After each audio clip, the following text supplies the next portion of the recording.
My wife and I were on the road for 5.5 years. Getting mail was really a troublesome experience. It really is a must-see destination, and it's quite diverse. You're an influencer, so they believe that the content you're putting out is correct. Of course, doing rehab in one's RV is not always that easy, but the care center has got plenty of room. RV Life. RV Life. RV Life. RV Life. RV Life. RV Life podcast. You know, there are some RV subjects that sound so simple until you actually live this lifestyle for a while. Oh yeah, like getting your mail, right? Exactly, or figuring out what happens if you get hurt on the road and can't just pack up and drive away. Or choosing where to camp when a state like Maine gives you coastline, mountains, lakes, forests, lobsters, snowmobiling, and more campgrounds than you can possibly fit into one trip. Welcome back to the RV Life podcast. I'm Jim. And I'm Renee. Today we have a little bit of everything that makes the RV life what it is all about. Travel inspiration, real-world support for aging and recovery on the road, business solutions for full-timers, and trusted education for RV owners. John starts us off in Maine with Kathy Dyer from the Maine Campground Owners Association. They're talking about four-season camping and why Maine is so much more than just a summer coastline destination. And then we'll talk with Dave and Crystal from Escapees Care in Livingston, Texas. This is such a special place in the RV community. It helps retired RVers age in place, recover from surgery, or transition to a more stationary life while living there in their own RV. Rose and Glenn then talk with RV entrepreneur Vern Six about something every full-time RVer has to figure out eventually, getting your mail. Vern turned his own frustration with mail forwarding services into a business built for RVers and remote workers. And Bob wraps things up with Mark and Dawn Polk from RV Education 101. This couple has been helping RV owners understand their rigs for nearly 27 years. Once again, lots to cover here. Let's begin with a destination on most RVers' bucket list, the great state of Maine. I loved Maine. It has so much to offer. It's one of those places you can turn into whatever kind of RV trip you want it to be. Right. You can go coastal and touristy like we did in Bar Harbor. That's a must-see stop. But we also got in some real remote camping and plenty of fishing. You got rivers, lakefront camping, mountains, family campgrounds, or premier RV resorts for comfortable winter camping, not to mention leaf peeping come fall. All right. Kathy Dyer makes it clear that Maine isn't just one destination. It's a wide variety of regions, each with its own personality. Okay, here's John with Kathy from Maine Campground Owners Association. Hey everybody, welcome once again to another segment of the RV Life podcast, where we take you to interesting places throughout the United States to enjoy your camping vacations. And today we are venturing up to the great state of Maine, and our guest is the executive director of the Maine Campground Owners Association, Kathy Dyer. Kathy, welcome to the RV Life podcast. Thanks, John, for having me. Well, you know, we see each other at shows throughout the season, and I think a lot of people have a tendency to look at New England and Maine as one area, but the great state of Maine is one big state. And I understand you can take all the other New England states and fit them in the great state of Maine, which means there's lots of camping opportunities. There are. Yeah, it's quite diverse. Yeah, you said it. There's over 350 private campgrounds here in the state of Maine. And like I just talked to you earlier, what's nice about it, I think, is our campgrounds, 5 or more sites, do need a license through the state. So it is a heavily regulated, if you will, industry, which I would think would be very enticing for, visitors to know that, because, obviously everybody has to run their parks the same, basically. They have their different amenities and different things that they offer and all of that, how they treat their customers. But the baseline for which campgrounds are regulated is equal all throughout. So, and very safe, very healthy. There's equal on that part, but my guess is that based upon the number of campgrounds that you have and the diversity of campgrounds that you have, is that you can really find something for everyone, regardless of whether they are very commercially oriented that want to partake in lots of activities on the campground, or the most rustic campgrounds in America might be found in the great state of Maine. Am I right? Yeah, absolutely. So we go out, if you just ran Route 1 all the way up from Massachusetts, if you will, straight up all the way through Rustic County, which is the top part of the state, which abuts Canada. Town, right? Potato Town, right? You go Yep. right through Blueberryville and the Potato Town. But we also have rustic down here in the western part of the states, western lakes and mountains, over where Casco is, Sebago Lake, even though that is it's a highly populated and tourist area. In amongst it, it's so wooded. There's a lot of rivers and streams and small ponds and things like that. There's rustic basically everywhere in the state of Maine. You can find it if you're looking for it. But there's also, you can find even as high up as when you get up to Katahdin and you get up to Aroostook County. Everybody thinks of those as being completely rustic, and they're not. We have some mega parks up there. We have a brand new park in the Greenville area that has over 200 sites, and it is an RV resort. So we have diverse camping all over the state. You can be as close to Massachusetts and New Hampshire as you want, and have a mega park that Old Orchard Beach or whatever takes you an hour to get to, or you can travel 8 hours and go Right. to the. Well, as we deal with a national audience on this particular show, I think people may have a tendency to put New England as just a tiny region, because when you look at the big map, New England is really small compared to going down to Texas or out to the Midwest. But with the diversity in Maine, you could really spend your entire vacation there, whether it's 1 week or 2 weeks, and either stay in one place if you want to pick a central location, then travel. Right. Or if you want to start down, in the Old Orchard Beach area where you've got, several large parks to pick from, or go way up, like to Lubec, the eastern, a lot of people. And we do. I have a lot of folks, and I say it's a lot throughout the summer, call the office and will ask. They're doing a travel and they are going for 5, 7, 10 days in their RV, and they want to do the state. So they kind of know where they are starting from, obviously. And like I said, you can go right up 95. You can go up Route 1 if you want to hit the traffic. Or you can start on the other side through the western lakes and mountains and go up that way and come around. But we help travelers, every day of the week, pinpoint different campgrounds that they want to stay at for a night or 2 nights. Yes, there are some that have a 3-night minimum, in the heat of, from July and August. But there are some that don't. And so typically what I do, and Laura, my right-hand gal in the office, when they call for references and they're trying to draw out their vacation, if you will, we will give them in each area that they want to go to 3 or 4 choices of them to call, just based off of the questions that we ask them and what they're looking for. We certainly don't play favoritism, but we're always asking them what they're looking for, and then we try to place them. And so we give them 3 or 4 different numbers to call, because obviously a lot of these campgrounds are full. They're full now. So, but yeah, we have a lot of people that are going for the week and staying at different parks. They'll stay at 5 or 6 different parks throughout that week, and their end destination will be their number one place that they really want to visit, whether it's Bar Harbor or over to Katahdin area, Mount Katahdin, Baxter State Park, or what have you. Or they come back down and they end up in Old Orchard Beach or if they end up over in Western Lakes and Mountains, Sebago Lake, or what have you. So And one of the things it really is a must-see destination. I go to a lot of shows, and not so much Boston, but you do get it once in a while, but primarily down in Connecticut, a little bit further away, you get a lot of people that say, "Oh, my Maine, it's on my bucket list," but it's so far away. But it's not. If Not you at all. think about it, because you can go to like I said, you can go to the Western Lakes and Mountains area. You can go to Rangeley. You can go to Casco Bay. And if you're from, Boston or you're from, Connecticut or what have you, you're talking maybe Connecticut's 3 hours. Boston's only 2 hours. Yeah, or hour and a half. Depending You can get, it's really not, but they just, if they haven't been, they put us, I think they put us in the same caliber as like Alaska. It's like, I want to go to Maine, but I just don't know how to get there.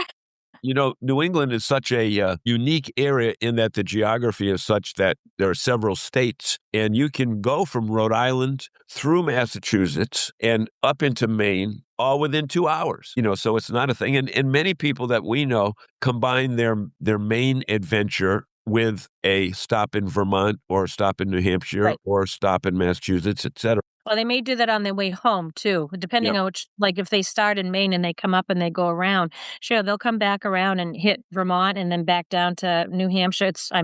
Why not? Yeah. other than the fact that, Maine has everything. I mean, we've got the oceans, we've got the lakes, we've got the ponds, the rivers, the streams, the mountains, the forests.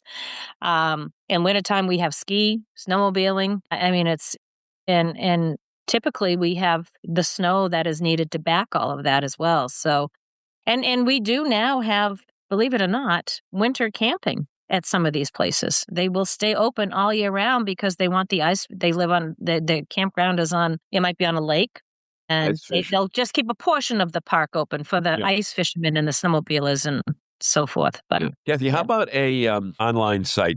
Campmaine.com is what I looked at, and it seems to really be an encyclopedia of everything you need to camp, not only in Maine, but, surrounding states. Correct. Any other resources that we have? Well, the campmaine.com website is our website. It is home for our member campgrounds. So like I stated before, there's over 350 campgrounds in the state of Maine. But if they're not a member of the association, they're not on that campmaine.com.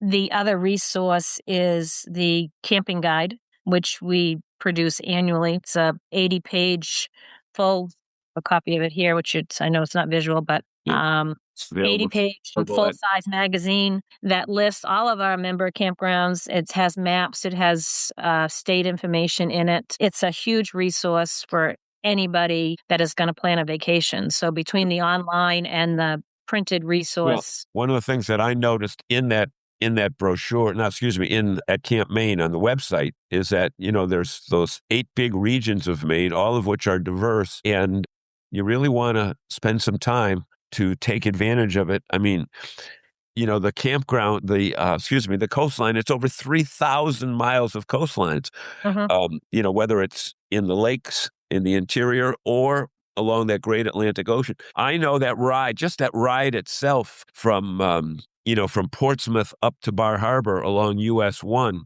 is an amazing ride. And there's campgrounds all along the way that you can stop at, Booth Bay Harbor and that type of thing. There's so much to do in Maine.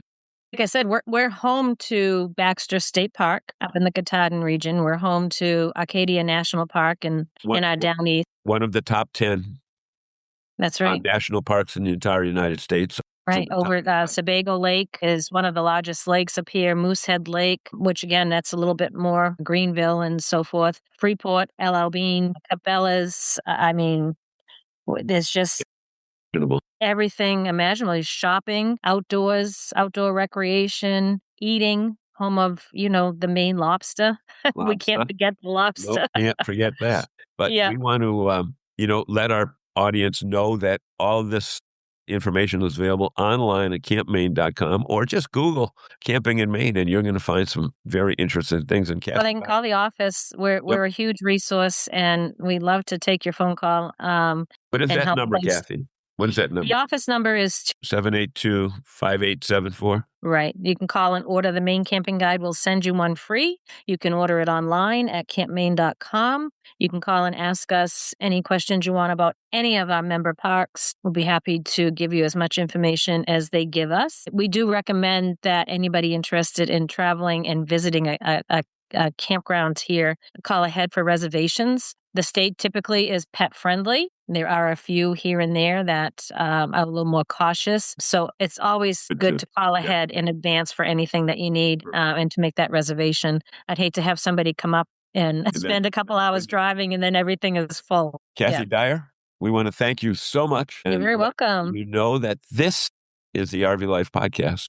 Thank you for joining us. And be sure to call our friends in Maine for a great vacation. Oh, well, that brings back some memories. I love how Kathy talked about Maine as a place where you can call the Campground Association and they'll actually help match you with the kind of camping experience you want. That's really helpful because Maine can feel so big or far away and overwhelming when looking at a map, but she made it all sound so doable. I really appreciate how she talked about more than just Acadia and Moosehead Lake. Maine has everything from Old Orchard Beach to Baxter State Park, Sebago Lake, and can you imagine winter camping up there?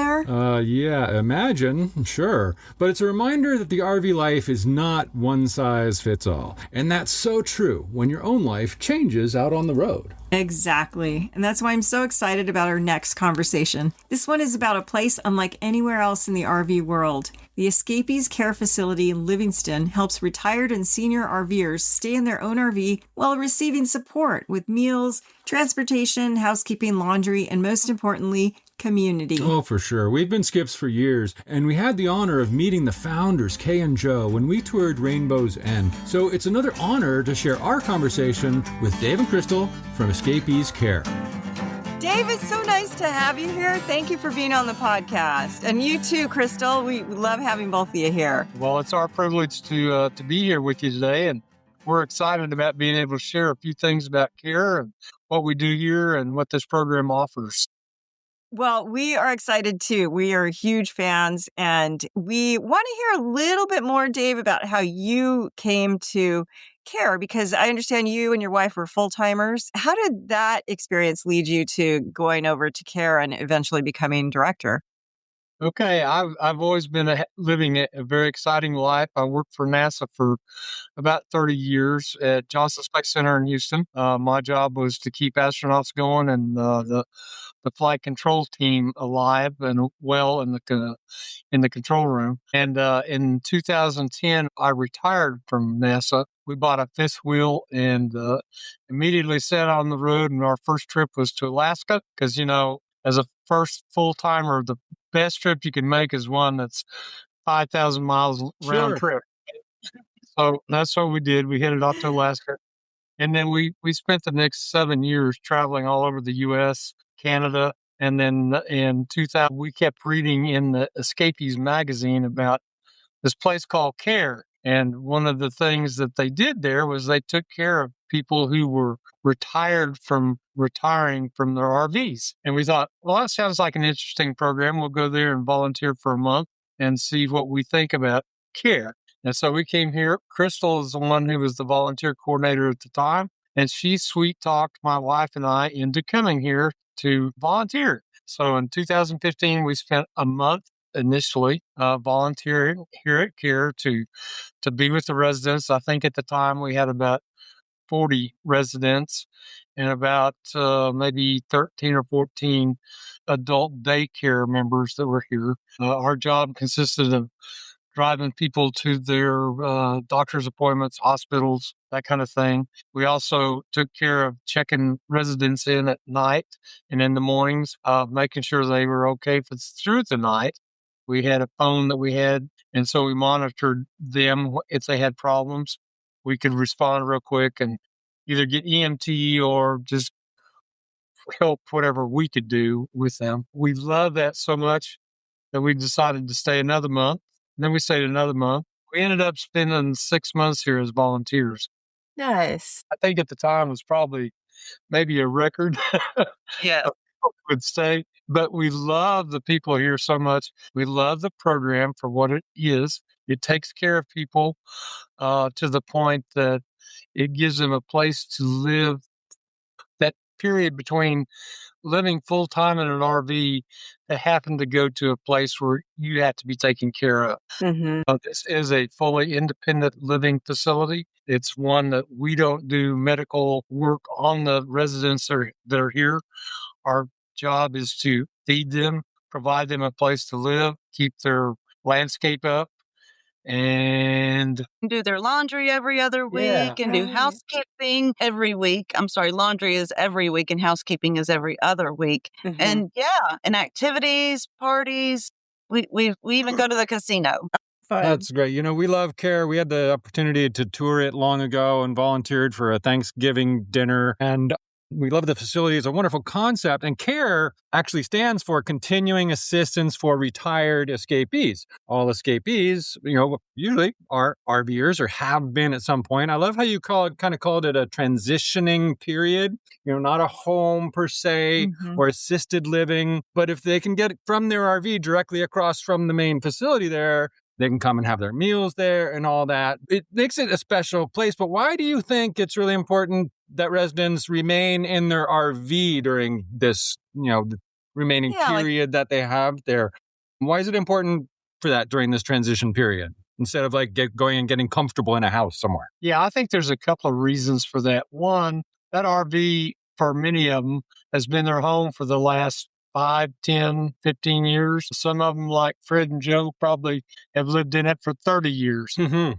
That's They know where everything is at. When it gets cold, they know what needs to be taken care of. When it gets hot, they know how to keep the place cool. So it's their home. They have pride in it and they take care of it.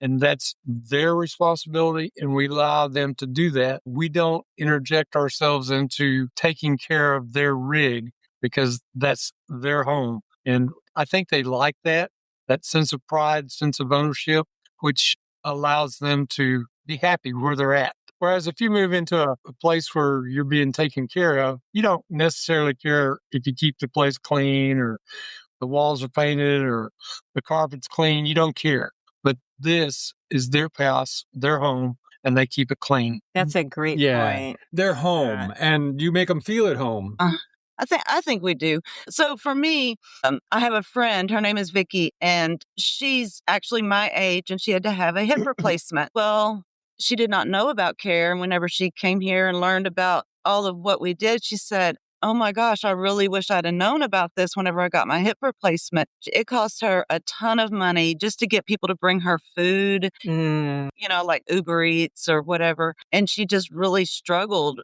with that time of, you have the hip surgery and then you stay a couple of days in the hospital and then they send you off to rehab, but then they send you home to continue rehab. It's of course, doing rehab in one's RV is not always that easy, but the care center has got plenty of room.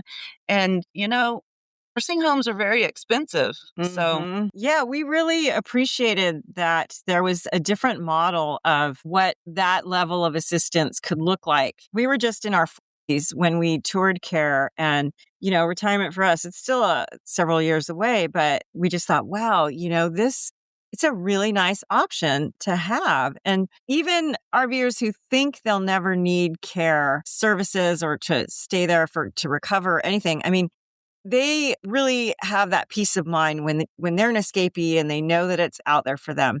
Jim had a hospitalization last fall, and if that had led to something more serious, care would have been a nice option to have if we weren't able to travel after that. So as far as like the broader community of escapees and the other RVers who aren't yet escapees, why do you think it's so important for this organization to exist? Well, we have two purposes here with what we do. We have our resident program, which is for the retired escapees who live in their homes here. And then the other part is the adult daycare respite center that we have, which is actually open to the community. Right now, we currently have 7 individuals who come in that either their children drop their parents off or there's some family relationship that a caregiver brings the person that they're caring for here and gives them an 8-hour chance of the day to get things done at their house without having to be burdened with taking care of the ones that they're taking care of. So the two programs that one probably is the biggest one. It's the one that contributes best to our 501c3 status because it does open up to the community. The other part is the resident program for the basically escapees who have come here to finish retiring, to live out that time until they have to go to a place that actually provides more support and for them. During that time, they still have a time to fellowship with other people.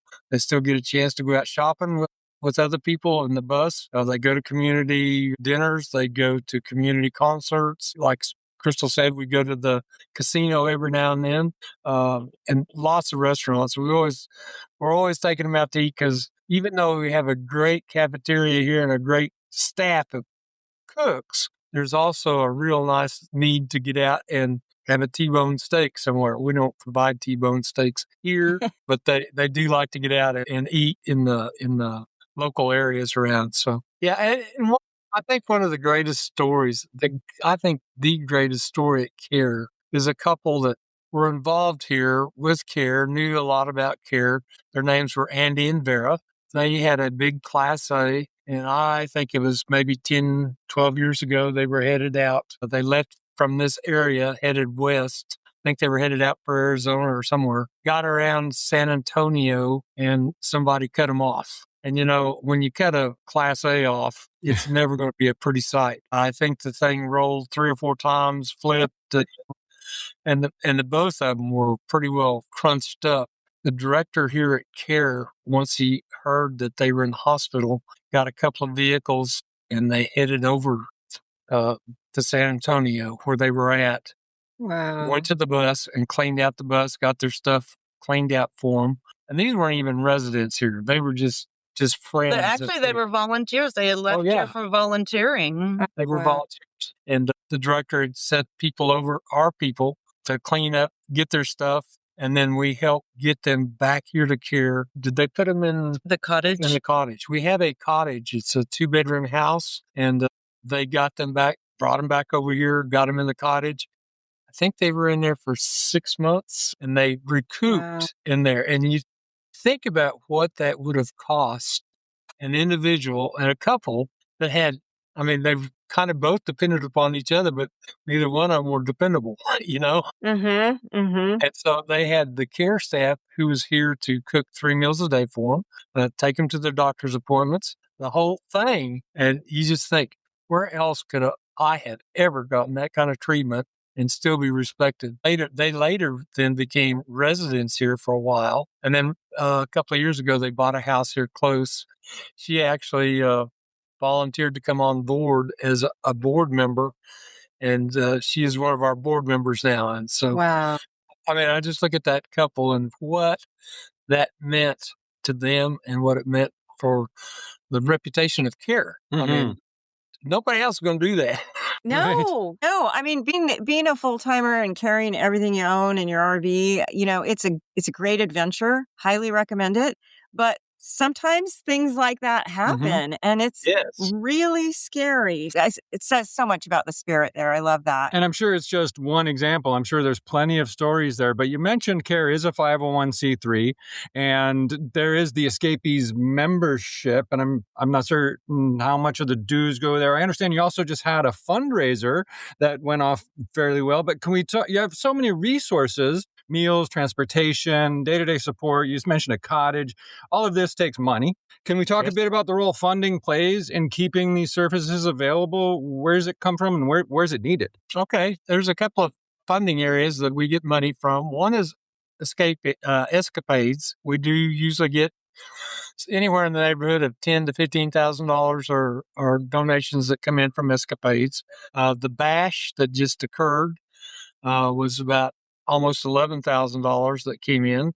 But that's the two outside this area fundraisers that happen. We also, every year in March or April, we have we call it a health fair. We have about 40 or 50 vendors come in from the outside. They set up booths and tables. They do some different testing and screening with people as they go through. And it's a week-long event. We have a soup tasting contest. We have one of the best things we have is a dessert auction where we probably have 100 to 125 desserts that come in from around the Rainbow's Inn community here, bring in cakes. We have a lot of sweet ladies in this area that love to bake cakes or pies or whatever.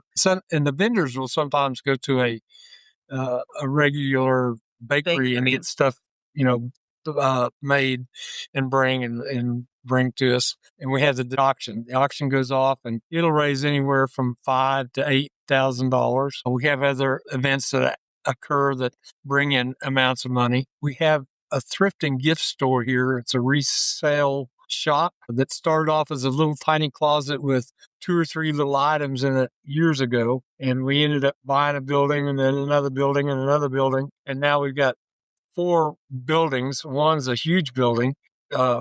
Praise the Lord. Last year, that little shop brought in $55,000. It's wonderful. Oh my gosh. All just volunteers who work in it. When I first started working here, I remember, because, with the smart way here, one needs to lighten their load. They can always tell they deserve to CARE. So all these things really just work hand in hand. But we used to have these yard sales and the front of the building, and then the multi-purpose room, which is a big open space, we would fill those areas up with all of this stuff. And Stuff is, it would be literally. so much work. I mean, trailer Wow. loads of stuff coming from the metal container that we have that we store stuff in. And so now having the thrifting gift, we don't have to do that.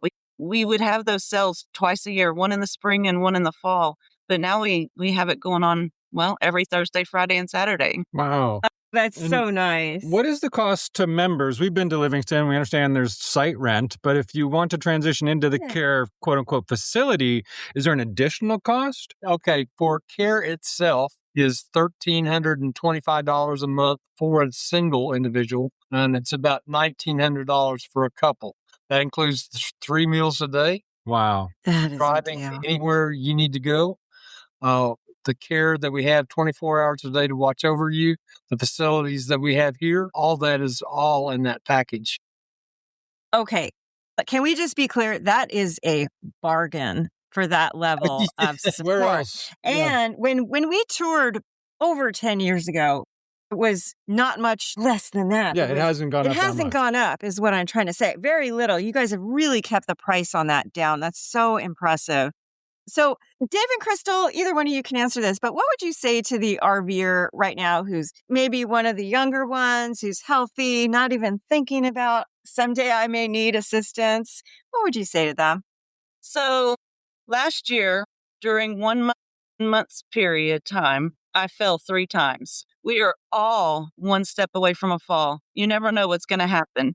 I mean, and what are you going to do? You take a fall, you go into the hospital, you got to go back to your RV. How are you going to go up your steps? What are you going to do? Care can answer a lot of those questions. Yes, absolutely. Dave, how about you? You got any advice for the younger folks out there? Keep this place in mind for anything. Like Crystal said, accidents can happen in a blink of an eye. Right now we have a couple, Matt is here. He's a temporary resident. He had, was it some kind of surgery Yeah, it was on his on hand. his hands? Something kind of a rare situation. I mean, you could stay out in your rig and try to get from one place to another and try to fix your meals with a splinted up wrist or whatever. But, why? When you can come here and just for a few dollars more a month, be taken care of. Yeah. And let's say you're on the other side of the country somewhere because, what are the chances of you being near Texas in your time of need? But we can help out with that too. I mean, we've sent people to different states to drive one's RV back or get them back somehow, or if they can find someone to, get their RV here and they fly here. We'll pick them up from the airport. Wow, that is community spirit. It's right really there. wonderful to hear, and you never know what's going to happen. I can attest to the fact that, things can blindside you in life. But if someone listening out here wants to support the wonderful efforts you're doing and kind of give back to the RV community in a way that actually does make a difference, how can people learn more and support the work that Escapees Care is doing? Okay, so Escapees Care has a budget yearly of about almost $2 million. Out of that, 75% of that money that we have in our operating budget comes from the residents in their monthly rent. They can jump on there and they can make a direct donation to us. That's wonderful. Or you could head to Livingston and swing by the thrift shop and do some shopping. I know Renee wants to do I can't that. wait. Or you could come and volunteer. We rely on volunteers Mhm. every month. So, And they that help is us fun. get the job done. It's fun. You meet great people and you support a good cause. Yeah, Yeah, we can't say enough good things about it. Volunteers are probably the most important part of this whole organization, because without them, it wouldn't be $1,325 a month for them to live here. Getting into a living facility that's assisted is anywhere from $5,000 to $10,000 a month. I mean, considering the fact we're not assisted, but we're semi-assisted, $1,300 is pretty cheap. It is extremely cheap, and we hope listeners can help out. So check out the links in the show notes. Dave, Crystal, thank you so much for joining us today. Well, Absolutely. thank you. Thank you. We appreciate Keep you up all. the great work. All righty. All Thank right. you. Every time we talk about care, I remember so many escapees getting together, helping out at Thanksgiving. And I'm reminded how rare and important that place is. Oh, me too. It's not something younger or healthier RVers always think about, but things can change fast.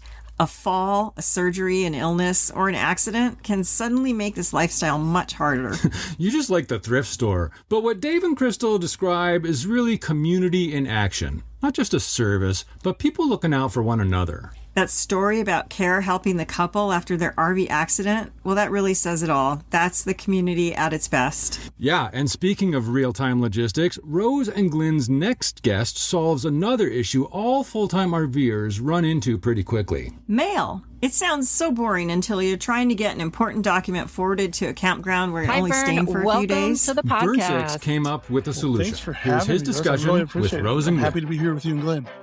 Yeah, we're excited for you to kind of share with us how to handle mail while full-time RVing, as well as the business you created because of all that. You were full-time for 5 years. So it's one of those topics that doesn't always get talked about when people think about RV life, but it is such a big part of making this full-time lifestyle really, really work. Yeah, for sure. I've been, a remote developer, software developer for 37 years. And when we lived in our RV for about 5.5 years, one of the things that, I loved about being remote, obviously, is just go wherever I want. You mentioned in the pre-session about Arizona. I could be working in Arizona today and I could be working in Nevada tomorrow. And I love that about the RV life. And one of the biggest hassles that we had was just getting our mail. We really relied on it a lot. And that was kind of the genesis for me developing the software that is our portal that allows us to do that. I mean, one of the biggest things was, we were at a mailbox rental company, and getting them to forward our mail, they were not interested in doing some of the things that I thought were just necessary customer service stuff. And they wouldn't open up the packages and combine them, so I would pay less in shipping. They wouldn't ship it to me at a campground. They wouldn't send it to me if I was on the road, plan it and schedule it so it arrived when I was the 2 days I was going to be in Arizona, as an example. And just lots of hurdles like that. And so that's why we developed, our software that really manages that. And that's how we started this business.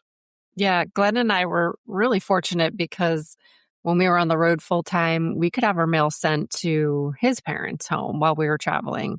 But we know that's not the reality of a lot of people. So we're really excited to dig into what you've built and, how you're helping people solve that problem. Sure. I can tell you a little bit about our software and how our process works, and then we can kind of dig down from there if you like. Yeah. Well, let's start with that because I imagine that you built this from the ground up and you have that expertise. So enlighten us. Yeah. The way that basically we give you a Texas address in Falls County, Texas, and you get what's called a PMB, a private mailbox. And so it's here at our address. And then you log in once we get you set up in the system. After you become a customer, you log in, and whenever your mail arrives, we take a scan of the outside of the contents, whether that be an envelope, a box, a big shipping tube, whatever. We scan that, and it shows up in your portal that I developed.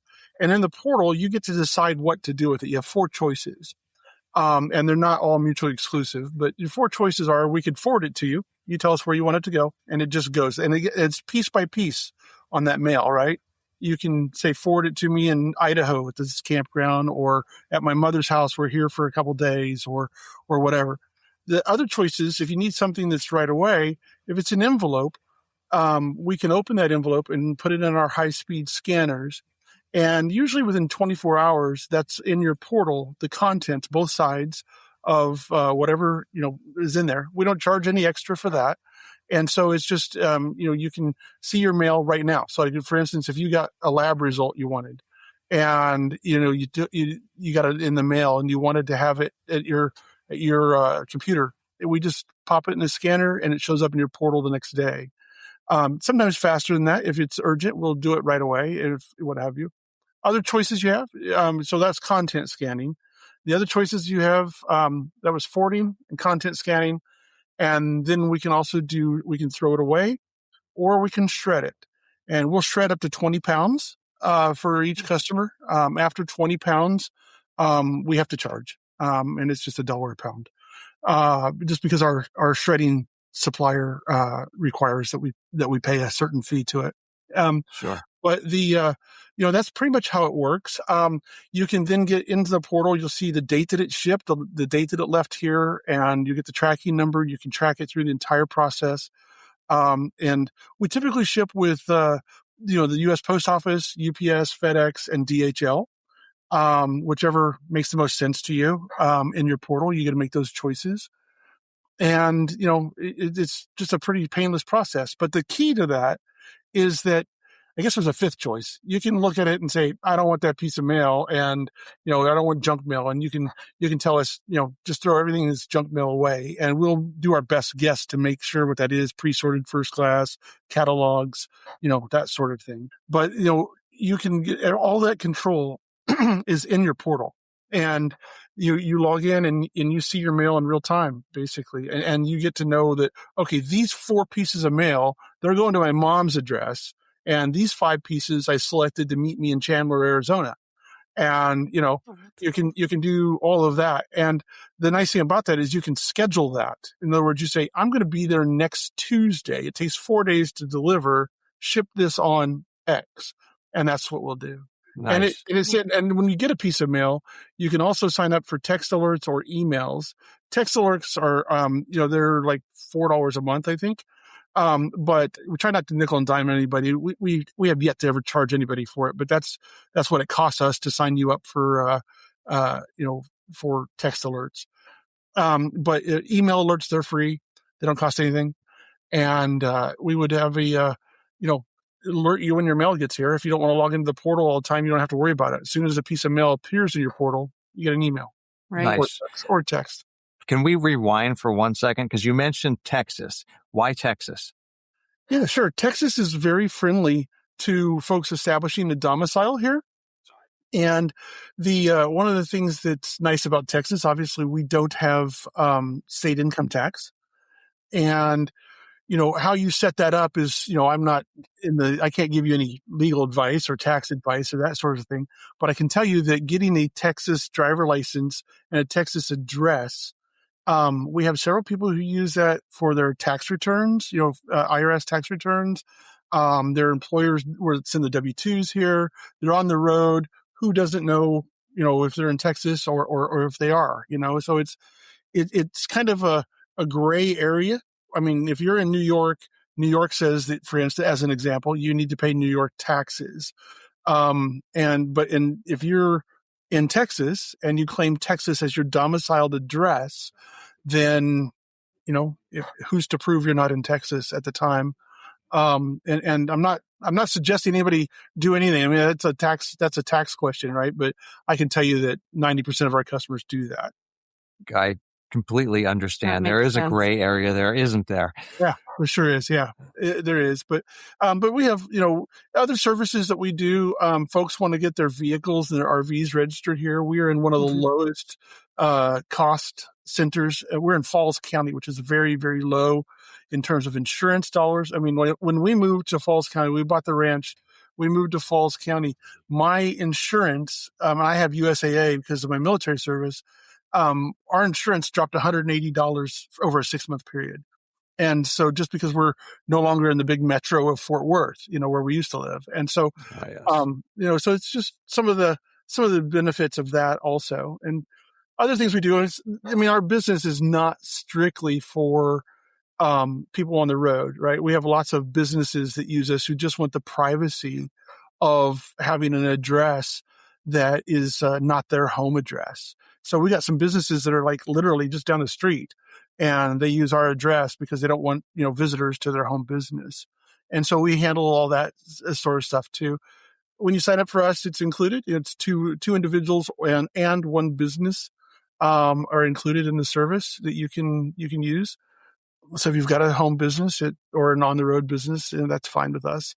We don't charge any extra for that. We can't accept service. I mean, if you get sued by somebody for some widget you sent to them, or they want to take you to court over it, I mean, those things happen, right? We can't accept those legal documents if a process server shows up to give us the paper that you need to show up in court. We're not your registered agent, but we can receive all your business mail. We can forward it to you. And one of the things that's really unique, we've been getting into more and more. We have a lot of businesses that have an RMA system, return material authorization system, where they have a lot of returns come from their customers. We will combine those into a smaller shipment. If it says, if the RMA number's on the outside of the box, for one customer I know that's in the 3D printing business, he has some stuff that gets returned because it gets broken. It's fragile. It's whatever. It's not the right color somebody wanted, whatever. He wants all those shipped here, and then we combine them in one box and then send them to him. That way he only pays shipping once. And then also on some of the items, he just asks us to verify that they're actually being returned, and then asks us to discard them. He doesn't pay any postage at all. So there's just lots of different ways to customize it, but especially for the folks that are actually on the road. We have some folks that are RVers. They're in Benson, Arizona at the moment. They're on their way here they want to meet us in person. So they've been customers for a year, but they're on their way. We have a campground here at the ranch also. So they're coming here to camp here and say hi. So we're excited about that. But he's in the printed circuit board business. Everything he produces and designs from his RV, it gets fulfilled by a company in Seattle, and all the return stuff comes here. And so then we ship it to him at whatever campground he's at. I just happen to know he's in Benson, Arizona at the moment, So we do all kinds of neat things like that. And that's the nice thing about the portal. You just change the address where you want every shipment to go. And each shipment can go to a different address. It doesn't matter.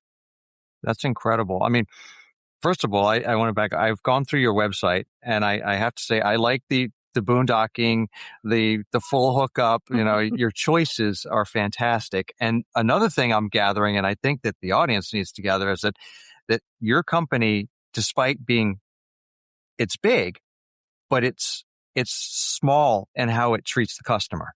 That's right. I mean, my wife and I were on the road for 5.5 years, and then we were full-time missionaries in Guatemala, still be on the road. Getting mail was really a troublesome experience, especially when we were out of the country.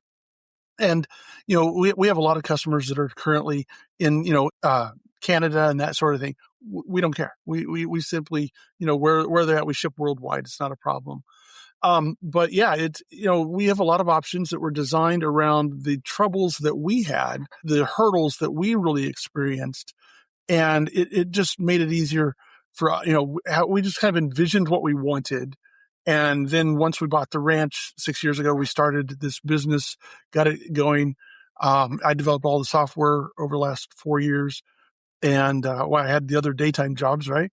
And so, but now it's the full-time gig, and it's taking off. People have just been really excited. One of the funniest things we have on our website is, we have some little humor things on there. If you go click on the little thing that says veteran owned, you're going to see some of my history of how they used to call me Sergeant Buckethead. But, so you're gonna see all kinds of it. So we're real personal. I mean, that's the thing. We are not some big corporation.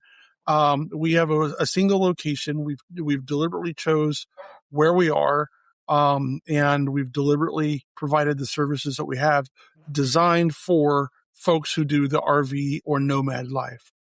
So speaking of challenges and stuff, let's go back to the business a little bit. What were some behind the scenes kind of challenges, like legal, operational, overhead, that people might not realize in this kind of business?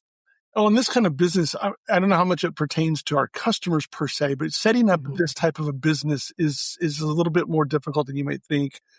We had to get certified by the Postal Service. That would require the Inspector General of the Postal Service to give us an approval. We had to be approved by our local postmaster and the postmaster that was above her at the sorting facility. And setting all that up was kind of a little bit longer process than I expected. Then we had some issues with setting up the different types of addresses, and so we had to go to the county and get our physical addresses changed from something that would be like a home-based business. I mean, we're in a facility that's much bigger than my home, but it's still on my property at the ranch. So we had to get additional addresses assigned to our ranch here. So now instead of just our home address, which was here, we now have an address strictly for the mail. And we have another address that's strictly for, the campground. And we have another address that is simply for my consulting office. And so, that's kind of the biggest hurdle of all of that.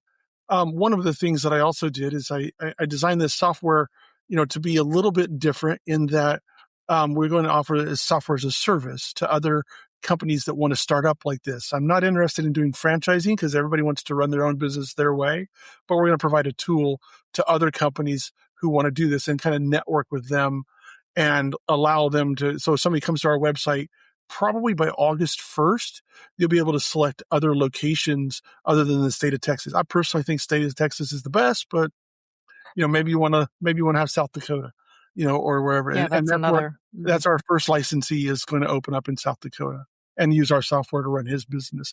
Now it won't be called the same thing, but we'll have a link there. It'll run exactly the same portal. The software will be exactly the same. And so we're definitely excited about that as we grow. That'll give us a couple other points of interest that we will get from that. We'll have some data points, I guess is the way to say it, as to how people other than us see the software. And we're excited about that. And right now we have 13 or 14 what we call our kind of inner circle of customers, our very first bunch of customers that kind of just hammer on the software whenever I'm doing a release or whatever. They really kind of try to poke holes in it. 2 of those are professional testers. I mean, that's what they do for a living. So, we're pretty excited. And like I say, I've been doing software development for 37 years. So this is really nice. Some of the other things that we had to have some rather unique insurance to cover it. We carry $3 million worth of general liability insurance, but we have to have lots of riders on this particular type of business. I mean, if somebody were to get a paycheck and we were to lose it, they're going to sue me. And so we just have to be prepared for that. So we have, that's a business expense right up front. And then of course, all kinds of, attorneys wanted to look at our project and tell us that this, that, and the other thing. So, but, it's been fun. It's not a terribly hard business to run. It's a very system oriented. We have a very unique way of doing it. We get a pallet of mail. We have a very particular way that we process that out in the warehouse.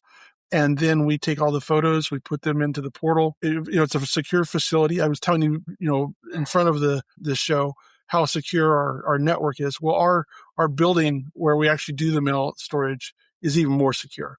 It's got its own private LAN. It's got its own private security system, alarms, the whole 9 yards. And because we want to make certain, we recognize the fact that we are in the mail business and a lot of personal private stuff comes. And so, there's just, lots of those sorts of things. All of our employees all go through, the highest level that we can possibly get for employee screening, background checks, drug tests, that sort of thing. There are precisely 3 people who have access to the building. And that is my wife, myself, and 1 employee. We're the only 3 with keys. And so it's a significantly respected problem that we want to avoid. And so that's one of the biggest things. And so, yeah. Beautiful. If I'm not mistaken, cybersecurity includes physical locations. Absolutely. It sure does. Yeah. There's a ton of that. And all of our software runs on the cloud and on the DigitalOcean cloud. And for our tech guys out there, this is all Linux stack, but it can work from a phone. It can work from a Windows machine, a Mac machine. Doesn't matter. It's mobile friendly, that sort of thing. We have toyed with the idea of doing an actual app, and we just decided that the best for this product was to just do a mobile friendly web page that you can bring up in your web browser. Our login security is even more unique. Just real quickly, so some of our folks that are out there, we don't use the typical 2-factor authentication. We use something that you log in, you type in your email address, and we send you a hot link that's valid for 10 minutes. You have to click that link, and that way we're not relying on any other data provider to validate you through like some single sign-on deal. We're not worried about you having to remember a password. Every single time you come to us and you log into the portal, you're going to type in your email address. We're going to say, "Hi, Glenn, we're going to send you an email now." And we're going to send you an email. You click that, then you're in. And so it kind of really secures it. And we've passed all of the, PCI compliance rules and SOC 2 compliance and all of those things that we have to pass to do what we do. And quarterly, we go through a security audit with the Postal Service. Our postmaster literally makes a trip out here, and they randomly make a trip out here, make sure we're properly throwing, mail the way that people wanted us to throw away, properly shredding it. We have a provider for the shredding that comes, and it's a locked container. Once we drop it in the box, we can't even get it out. So, and it's a neat deal. And we have several high-speed scanners, and it's very, very secure. And even the scanners themselves, when you think about what it does, right, is it takes a photo of your mail on front and back of every page in the envelope if you tell us to open it up and scan it. That's very important stuff. So we take that very seriously. So the cybersecurity it'll pass any 3-letter agency's guidelines, I promise. This sounds like an awesome solution for full-time on the road. But for those listeners that are new and they're just getting into this, what are some challenges or problems that you feel like they haven't thought about or they need to be thinking about mail related? Well, there's a lot of those. Mail related, it's mostly, how are you going to get your bank statements? How are you going to get your insurance? Where are you going to insure your vehicle? How are you going to stay on? It's not as easy as you might think. We found out the hard way when we were on the road. As an example, we had to be at a physical address when the insurance company learned that we had an RV and that we were living in it. They wanted us to absolutely be at the, quote, garaged address. They sent us a certified letter to that address. We couldn't do anything about it. And the reason for that was we had a claim, and they denied the claim for some water damage. And it's a long story, but bottom line is the insurance company wants to avoid any claim it can. And when I'm talking to the I guess what's it called, the appraiser, adjuster, whatever you talk to on the phone with the insurance company, they kind of figured out that we were living in our RV, and they were not friendly about that. And in fact, they canceled our policy. But they canceled our policy because we couldn't get the mail. We couldn't get, when we lived at home, that's where we were. We signed up for a company like this who would not accept certified mail. We accept certified mail every single day, and for our clients. And so that's a big deal. And so insurance companies will sometimes balk at that, but that's, it's come a long way since we've done that. I mean, we lived full time from 2009. And so it was at 2014. And so it was the way that we, found out the hard way what was involved. And so our type of address is a legal Texas address. It's a street address. You get a box number, just like if you were to go to one of the mailbox rental places. But the difference is here in our county, for instance, we have a service that will take your registration paperwork to the county office for you to register your vehicles. You never even have to come to this county. But when you establish at this county, obviously you have the right to vote in this county. You have the right to register your vehicles in this county, that sort of thing. So, and it's just, that's some of the things I think people don't think about is that who's going to object to you not being in a brick and mortar home. And you have to really consider those the most, I think, when you're dealing with mail. For sure. You've given a very insightful picture of how this business operates, and from the entrepreneurial aspect, which is what we're all about. I was very excited for our listeners to understand the intricacies that happen when you hear about a business like this, because it's more complicated than most of us even realize. There really is a lot to it. Yeah. So before we wrap up here, what's the best way for the listeners to connect with you and see what you're doing? Our current website is circle6maildrop.com. It's circle 6, the number 6, maildrop.com. And that's kind of a play on my name, just so that people would know. My last name is Six, really and truly. So our ranch is called Circle 6. So it's circle, the number 6, maildrop, maildrop.com, or our phone number, 254-284-1175. And 99% of the time, that phone's going to ring to wherever I am, because it goes to my cell phone if I'm out in the mail room or if I'm, here in the office or whatever. So I'm typically the person you're going to talk to when you call. myself or Renee, my wife. Those are the best ways to reach us. Our website has a ton of content. It has a very elaborate frequently asked questions page. It is also, I think I told you before the show, I have an ocular disorder. So our website is designed for those who have reading issues, who have, you don't notice it when you go there as just a regular user, but somebody goes to it with a screen reader. It is tailored to them because I use it all the time. Oh, Nice. excellent. Yeah. Well, Vern, we really appreciate you taking the time to share your experience and this incredible business that you've built. I really appreciate you all inviting me. This was so much fun. I really enjoyed to tell our story. Thank you so much for sharing it. Beautiful. Thank you, Vern. Mail is one of those mundane matters that can make or break the full-time lifestyle. And Vern really built that business from real-life experience. He knew what didn't work because he'd been the customer trying to make it work. I liked hearing how much thought went into the security side, too. Mail is personal, and when someone else is handling it for you, trust really matters. Definitely. It's also interesting how a very specific RV problem turned into a software platform and a workable business. Now, we're going from mail management to RV education, which is another thing every RVer needs, but doesn't always get enough of when they buy a rig. Right, like how we were just handed the keys for our first fifth wheel, having never towed anything that size before. Well, Bob talks with Mark and Don Polk from RV Education 101 about consumer RV training, how RV education has evolved from VHS tapes to online courses, and why trusted human expertise still matters. Here's Bob with Mark and Don Polk. All right, today we're with Mark Polk and Don Polk, who's off on the side. You can't see this because we're only taking the audio, but it's been a while with Mark, and Yes. you and Don and RV Education 101 are certainly the leading consumer education and training site in our industry for can I say well over 25 years, or can I say over 25 years? Well over.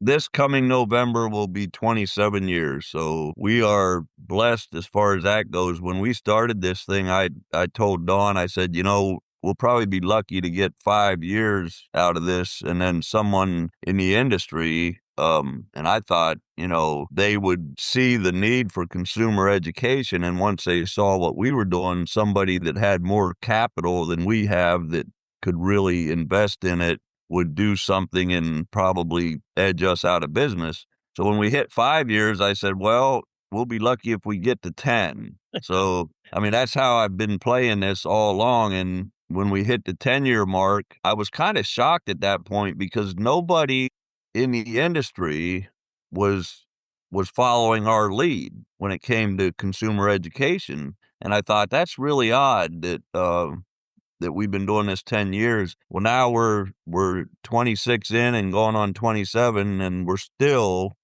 the pretty much the only ones who are really, our sole mission is consumer education for RV owners. Well, it's been a nice ride because you were one of the very first interviews I did when I started writing for RV News magazine back in 1999. Yes. Who would have thought that 27 years later we're still here and you're still producing great books and not videotapes, but on your most recent thing is the online training. Talk a little bit about the online training courses, because that's where people are going. They want to stream everything, but they want to do it on their schedule, on their time frame, and specific to individual topics that they want. So you've led the league on that. Talk a little bit about that. Well, it's going to age us a little bit because when we started this thing, like you said, in '99, we were using VHS tape to educate consumers. It slipped out of my tongue, right? And then it went to DVDs, and we ran with DVDs for a long time because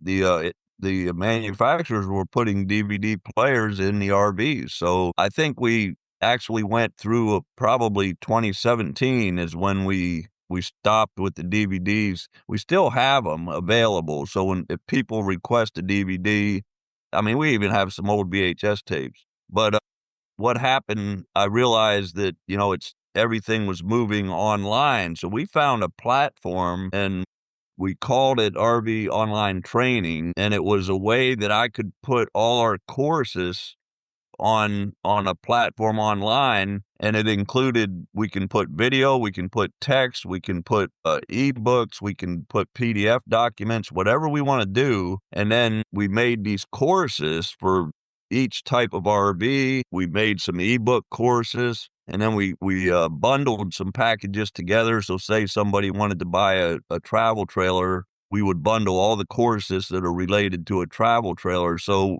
we made it as simple as possible, and now the consumer can just go on. They can review our selections, our offerings, pick one or pick several, hit a button, and basically right there in the comfort of their own home, they can watch it on their phone. They can watch it on a laptop, an iPad, any device that they have, and they can learn about using and maintaining their RV, and that's about as easy as it gets. Well, I have a nephew who just bought his first fifth wheel, and he'd camped years ago, and now he's getting ready for retirement. So he got a fifth wheel.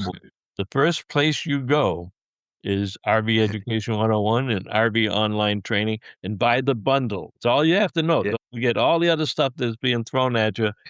Just buy that bundle. So you probably got an order from David Melanson recently, I hope. Okay. All right.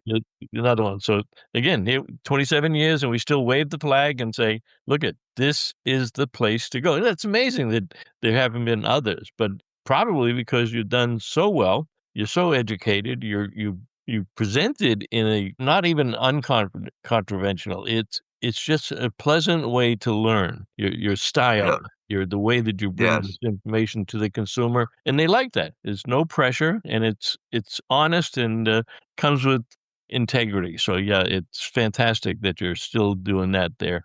Let's switch over to a topic that is getting a lot of conversation. You cannot wake up in the morning without hearing AI somewhere, somehow, on a blog or a news report, or just trying to stay up. If we go back 6 months or a year ago, we were all saying, or they were saying, look at, if you don't do AI within a year, you're going to be out of it. You've lost the race. And now all of a sudden it's, if you don't do it in 3 months, you're done. But it comes with some concerns. Talk about that. Well, I agree that I think AI has its really valid, good, solid points, depending on what your